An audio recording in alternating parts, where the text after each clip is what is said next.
When Star Wars stormed theaters in 1977, every studio wanted its own galaxy to conquer. Some copied, some improvised.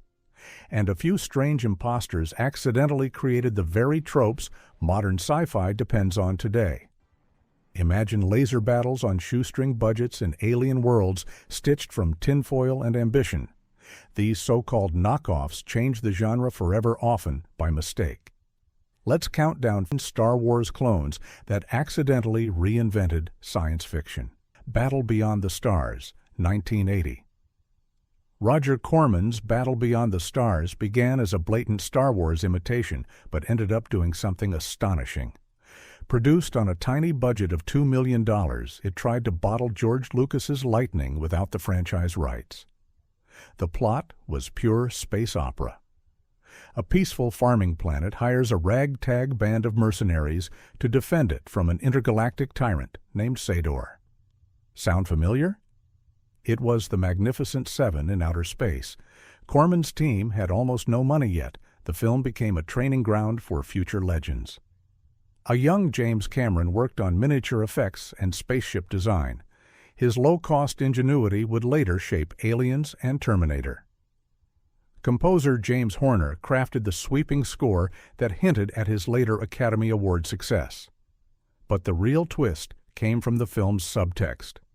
Instead of the hero's journey, Battle Beyond the Stars introduced the misfit crew trope, outlaws, aliens, and robots working together reluctantly. This structure later fueled Firefly, Guardians of the Galaxy, and even modern Star Wars spin-offs. Critics mocked it in 1980, but fans embraced its heart. Over decades, it gained cult status not as a clone, but as the film that gave B-movies permission to dream big. From parody to prophecy, it proved imitation could sometimes lead to innovation. Star Crash, 1978. Star Crash was an Italian fever dream disguised as a sci-fi blockbuster. Directed by Luigi Cozzi and starring Carolyn Monroe with a young David Hasselhoff, it was released barely a year after Star Wars. Its ambition was unmatched. Its logic was non-existent. Planet-sized robots, psychedelic colors, and sword-wielding space princes filled the screen. The plot followed Stella Star, a daring smuggler caught between empires. Her leather uniform and rebellious spirit mirrored Princess Leia, but with pulp comic flair. The movie's production was chaos. Cozzi shot on recycled sets and used Christmas tree lights as stars. The special effects were created frame by frame using cheap animation over plastic models. Critics called it a disaster, yet it secretly planted a seed. Star Crash was one of the first space adventures to center on a female anti-hero, confident, capable, and morally gray. Long before Aliens Ripley or The Mandalorian's Bo-Katan, Stella Star proved that women could lead space sagas without apology. The controversy came when distributors promoted it as an official Star Wars competitor, leading to lawsuits and pulled screenings in some countries. Yet decades later, it resurfaced as a cult legend. Today, its campy visuals and unrestrained creativity inspire retro-futurist filmmakers and fashion designers alike. What was once a cheap imitation became a psychedelic anthem of independence, a reminder that even copycats can blaze their own trail among the stars. Message from Space, 1978. Before George Lucas became a global empire, Japan had its own answer to his galactic saga. Message from Space combined samurai myth with interplanetary rebellion. Directed by Kinji Fukasaku, the man behind Battle Royale, it told the story of 8 unlikely heroes chosen by glowing seeds to fight a tyrannical empire. It was marketed as Japan's most expensive film at the time. Lavish miniature ships, cosmic battles, and costumes inspired by kabuki theater filled the screen. Western critics dismissed it as a foreign Star Wars clone, but inside Japan, it sparked something profound. By merging feudal honor codes with sci-fi spectacle, Message from Space invented the techno-samurai aesthetic that would echo through Blade Runner, Ghost in the Shell, and Star Wars' own prequel trilogy. Behind the scenes, the production nearly collapsed. Sets burned down, actors fainted under hot lights, and Toei Studios faced near bankruptcy from the cost. Yet the movie became a cult export across Asia and Europe, influencing an entire generation of anime creators. Its legacy endures quietly in the DNA of modern science fiction, the concept of warriors bound by honor in a technological future. Though mocked at release, it ended up shaping the visual language of the genre itself. In its shimmering chaos, Message from Space whispered the lesson that imitation sometimes uncovers a new mythology waiting to be born. The Humanoid, 1979. When Italian cinema tried to outshine Hollywood, The Humanoid emerged from the cosmic dust. Directed by Aldo Lado and produced by the notorious Danny Films, it was marketed as Europe's answer to Star Wars. Yet what audiences got was something stranger, darker, and oddly prophetic. The story followed Golob, a peaceful soldier turned into a mindless killing machine by a deranged scientist working for an evil galactic ruler. His transformation, from man to monster to savior, echoed Frankenstein far more than Luke Skywalker. Shot in Rome's Cinecittà Studios, the film borrowed everything it could, from laser duels to droid sidekicks, but wrapped them in a melancholic tone of loss and corruption. Richard Kiel, famous as Jaws from the James Bond series, gave Golob an unsettling humanity that made him both tragic and terrifying. Critics panned the movie for its wooden acting and cheap effects, but those same rough edges gave it personality. Behind the scenes, chaos ruled. Sets were recycled from previous productions, lights flickered constantly, and cameramen worked overtime to hide cracks in the cardboard spaceships. Yet out of desperation came invention. Lotto introduced what would later become a major sci-fi trope, the human weapon dilemma. Films like RoboCop and Universal Soldier would expand on it, but The Humanoid planted the seed. Though it vanished quickly after release, it quietly influenced European genre directors. Its tragic tone, its question of what remains of the soul when technology takes over, and its bold use of minimalism all predated cyberpunk themes. Long after it was mocked as a copycat, The Humanoid became a ghost in the machine. Proof that even the cheapest imitation can glimpse the future it tries to chase. Star Odyssey, 1979. Few films in history are as endearingly chaotic as Star Odyssey.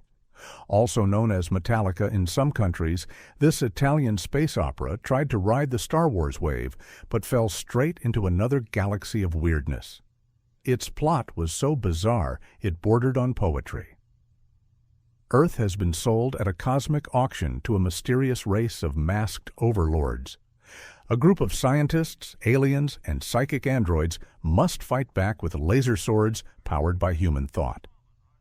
Director Alfonso Brescia created 4 Star Wars-style movies in 1 year, each shot back-to-back with whatever scraps of film were left over from the previous.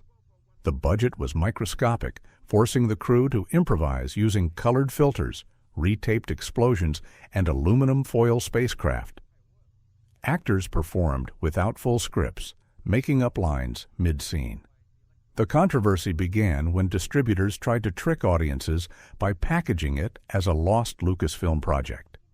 Lawsuits followed, and screenings were pulled from several European theaters. Yet, for all its chaos, Star Odyssey accidentally birthed a concept that would later echo through The Matrix and Tron, the blending of psychic power with digital reality. Its depiction of mental energy as both weapon and code was decades ahead of its time. Though dismissed as trash in 1979, it later earned a cult following for its unintentional surrealism. In modern retrospectives, critics now view it as a wild, artistic rebellion against Hollywood perfectionism. Like a glitch in the cinematic matrix, Star Odyssey dared to imagine thought itself as the ultimate force, and in doing so, stumbled upon one of sci-fi's most enduring obsessions. The Black Hole, 1979. When Disney entered the space race, it was supposed to be their grand answer to Star Wars. Instead, the black hole turned into one of the strangest and most haunting science fiction films ever made. On the surface, it looked like a family-friendly adventure. A spaceship crew discovers a long-lost vessel orbiting a massive black hole, captained by a brilliant yet deranged scientist. But beneath its glossy exterior lurked something much darker. Director Gary Nelson fused gothic horror with high-concept physics. The ship's corridors resembled haunted mansions, and the mad scientist's robot army suggested fascist nightmares. The ending, a surreal descent into heaven and hell, shocked audiences expecting lasers and laughs. Disney's executives panicked, unsure how to market such a bleak philosophical odyssey. Behind the scenes, tension boiled. The script went through endless rewrites, and visual effects teams struggled to create realistic depictions of a black hole with pre-digital technology. They invented new optical techniques to simulate gravitational distortion, innovations that later influenced Event Horizon and Interstellar. Critics were divided. Some hailed it as visionary, others called it a failed experiment. But its legacy only grew with time. The black hole pioneered the dark wonder tone that would define mature science fiction, the idea that space is not heroic but existentially terrifying. Once considered a misfire, it now stands as Disney's strangest triumph, the first family film to stare into the abyss and not look away. And in doing so, it proved that even imitators could reach deeper truths when they dared to fall into the void. Space Hunter Adventures in the Forbidden Zone, 1983. By the early 80s, audiences had grown weary of starships and chosen ones. Space Hunter Adventures in the Forbidden Zone arrived like a blast of rusted metal and neon grime. Marketed as a 3D event film and starring Peter Strauss with a young Molly Ringwald, it looked like another cheap Star Wars clone. Yet buried under its pulpy exterior lay the blueprint for the gritty space westerns that dominate modern science fiction. The story followed Wolf, a cynical bounty hunter who crash lands on a desert planet ruled by a grotesque warlord named Overdog. The locals were scavengers, the air was poison, and hope was a luxury. Critics mocked it as a Mad Max in space, but they missed what made it visionary. Space Hunter introduced the now iconic junkyard future, a world of scavenged tech, rusting machines, and flawed heroes surviving in chaos. Behind the scenes, disaster was constant. The film lost its director mid-production. The script was rewritten daily. The special effects team battled sandstorms in Mexico, and the 3D cameras malfunctioned so often that half the footage had to be reshot. Yet out of that turmoil came a strange authenticity. Every dented ship and broken helmet looked real because it was. The controversy stemmed from its release strategy. Columbia Pictures rushed it into theaters just 2 weeks before Return of the Jedi, hoping to steal the Star Wars audience. Instead, it was buried. Yet decades later, filmmakers like Joss Whedon and George Miller cited its influence on Firefly and Fury Road.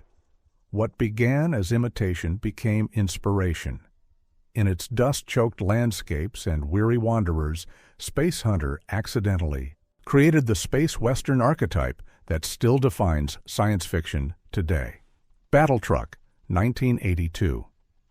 If Mad Max met Star Wars on a budget of spare tires and diesel fumes, the result would be Battle Truck. This New Zealand production, also known as Warlords of the 21st Century, took the post-apocalyptic trend and aimed it at the stars, figuratively if not literally. It had no aliens or laser swords, but its themes of rebellion, tyranny, and armored salvation echoed the same spirit that powered the Star Wars saga. The film followed a ruthless warlord who controls the wastelands with his massive weaponized truck, a fortress on wheels. Against him rises a lone hero driving a battered motorcycle and a burning sense of justice. The parallels to Luke Skywalker's battle against the Empire were intentional, But Battletruck went beyond imitation. It invented the concept of dieselpunk sci-fi, a vision of future technology built from the bones of the industrial age. Production was brutal. Director Harley Cockliss shot in remote New Zealand deserts under punishing heat, using real military hardware instead of models. Explosions were performed live and actors did most of their own stunts. One sequence involving a fuel tanker nearly ended in disaster when a detonation misfired, singeing the entire crew. Though overshadowed by Hollywood blockbusters, Battletruck became a cult hit among underground filmmakers. Its aesthetic, rust, oil, smoke, and grit, predated the mechanical realism of The Terminator and Children of Men. Critics later recognized it as the missing link between Mad Max and modern dystopian sci-fi. In rejecting sleek perfection, it captured a truth Star Wars rarely admitted, that the future might not be shiny. It might be scarred and trembling, struggling to survive. The Last Starfighter, 1984. By the mid-'80s, the Star Wars wave was fading, but The Last Starfighter reignited it through an unexpected doorway, the video arcade. Directed by Nick Castle, it told the story of Alex Rogan, a teenager whose video game skills turn out to be training for an interstellar war. At first glance, it seemed like a family-friendly echo of Luke's destiny, but what it introduced changed cinema forever. This was the first film to use extensive computer-generated imagery for its space battles. The ships, planets, and explosions were not models, but digital constructs, crude by modern standards, yet revolutionary for their time. The visual team at Digital Productions developed new algorithms for rendering motion and light that paved the way for Pixar, Industrial Light and Magic, and every major CGI-driven sci-fi film that followed. Behind the optimism, there was chaos. The technology was so new that entire scenes were rewritten to accommodate rendering limits. Computers overheated constantly. It took 40 minutes to render a single frame of battle. Executives panicked over costs, but the gamble paid off. Though dismissed by some as a Star Wars for kids, The Last Starfighter introduced the gamer as hero trope, a narrative that would define decades of pop culture from Tron to Ready Player One. It also reframed destiny not as royal bloodline, but digital merit.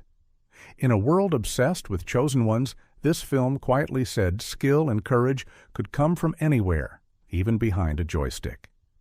Its message endures today. Sometimes the galaxy's greatest warrior isn't born among the stars, but created by pixels and dreams. Flash Gordon, 1980. Long before Star Wars, Flash Gordon was already the template for pulp space adventure. But when Dino De Laurentiis resurrected the franchise in 1980, it was meant to ride on George Lucas's success. Ironically, Lucas himself had tried and failed to secure the Flash Gordon rights years earlier. The result was a gloriously over-the-top tribute that redefined camp and accidentally shaped the future of cosmic storytelling. The story was pure chaos wrapped in color. Quarterback Flash Gordon, journalist Dale Arden, and scientist Hans Zarkov are kidnapped to the planet Mongo, ruled by the sadistic Ming the Merciless.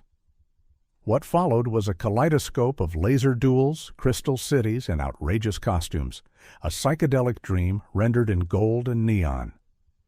Critics laughed. Audiences either loved it or ran screaming. But beneath the glitter, Flash Gordon pioneered a vital new sci-fi element, the operatic irony. It was self-aware yet sincere, mocking tropes while celebrating them at full volume. The behind-the-scenes journey was as bizarre as the film itself. Director Mike Hodges battled producer interference, the actors improvised much of their dialogue, and the now iconic rock soundtrack by Queen was recorded in fragments across continents. De Laurentiis hated it. Audiences worshipped it. For years, Flash Gordon was dismissed as kitsch, but its influence proved immense. Guardians of the Galaxy director James Gunn called it a spiritual ancestor to modern space comedy. Its visuals inspired comic artists, music videos, and fashion designers alike. It turned the once serious space opera into something joyous, strange, and boldly theatrical. In its glittering absurdity, Flash Gordon reminded the world that sci-fi could be as emotional as it was explosive, that laughter and awe could share the same galaxy. Starship Invasions, 1977. Released just months after Star Wars, Starship Invasions was Canada's attempt to cash in on the galactic craze. Starring Christopher Lee as an alien commander leading a fleet of saucer-shaped ships, it mixed UFO mythology with cosmic apocalypse. The result was a grim, hypnotic tale that unintentionally created a new subgenre, the alien infiltration thriller. The film followed two alien races, one desperate to save humanity, the other determined to annihilate it. Earth's fate rested on a psychic link between extraterrestrial technology and the human mind. Though marketed as a Star Wars-style adventure, its pacing was slower, colder, more meditative. Instead of heroes and rebels, it presented moral ambiguity.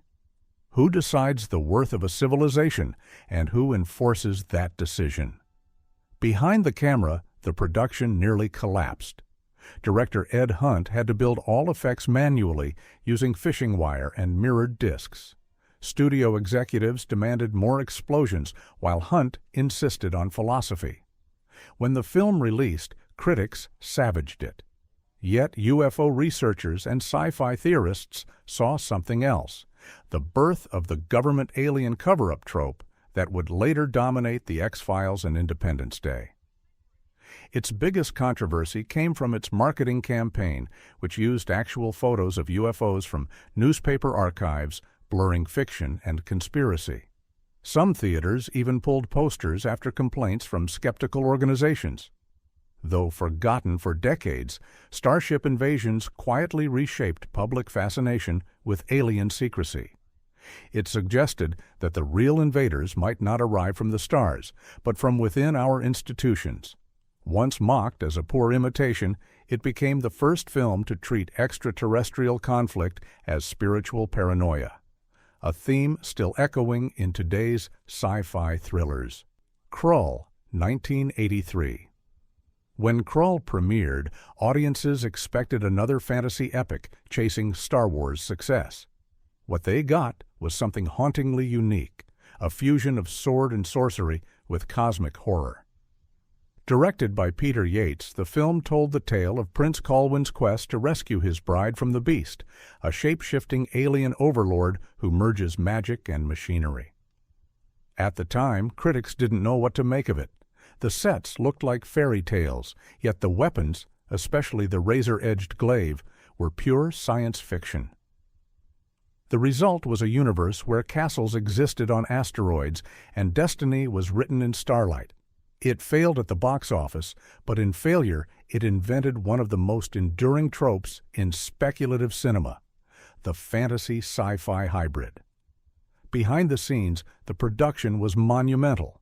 Pinewood Studios constructed massive rotating sets to simulate alien environments. Special effects crews used smoke, mirrors, and rotating lenses to craft surreal visuals decades before CGI. The glaive itself became a cult artifact, one of the first energy weapons not based on guns or swords. Krull's controversy came from marketing. Columbia Pictures could not decide if it was a fairy tale or a space opera, resulting in confused trailers and even more confused audiences. Yet its afterlife was remarkable. Krull inspired video games, comics, and later films like Stardust and Guardians of the Galaxy Volume 2. In retrospect, Krull stands as the film that dared to dream bigger than its influences. Chandi, to blend genres until they transcended imitation. Once dismissed as a failed copycat, it became a poetic reminder that between myth and machinery lies the true heart of science fiction. Saturn III, 1980. When Saturn III debuted, it was sold as the next great space odyssey. What audiences got was a claustrophobic nightmare of obsession and control that blurred the line between imitation and innovation. Directed by Stanley Donen and starring Kirk Douglas, Farrah Fawcett, and Harvey Keitel, it was meant to rival Star Wars in spectacle. Instead, it became something much stranger, a psychological sci-fi thriller that anticipated the themes of Ex Machina and Moon. The story followed two scientists isolated on a remote Saturn moonbase, whose solitude is shattered by the arrival of a sinister officer and his monstrous robot, Hector. Built as humanity's perfect servant, Hector instead mirrors the darkest parts of its creator: jealousy, violence, and desire for dominance. While critics mocked its clunky pacing, the film accidentally pioneered the AI obsession trope. Machines not just malfunctioning, but emotionally fixating on their creators. Behind the scenes, Saturn III was pure chaos. The original director was fired within weeks. Keitel's voice was dubbed over by another actor, and Douglas reportedly clashed with nearly everyone on set. Visual effects teams struggled with hydraulic malfunctions, forcing actors to physically manipulate the robot costume during takes. Yet from that turbulence emerged a prophetic tone. Audiences in 1980 wanted adventure. Instead, Saturn III gave them dread, sterile corridors, paranoia, and the terrifying question of whether human loneliness could infect machines. Once dismissed as a failed imitation, it now feels like a chilling prophecy of our AI-obsessed era. It taught sci-fi a lesson Star Wars never did. The greatest threat in space might not come from distant galaxies, but from within our own engineered minds.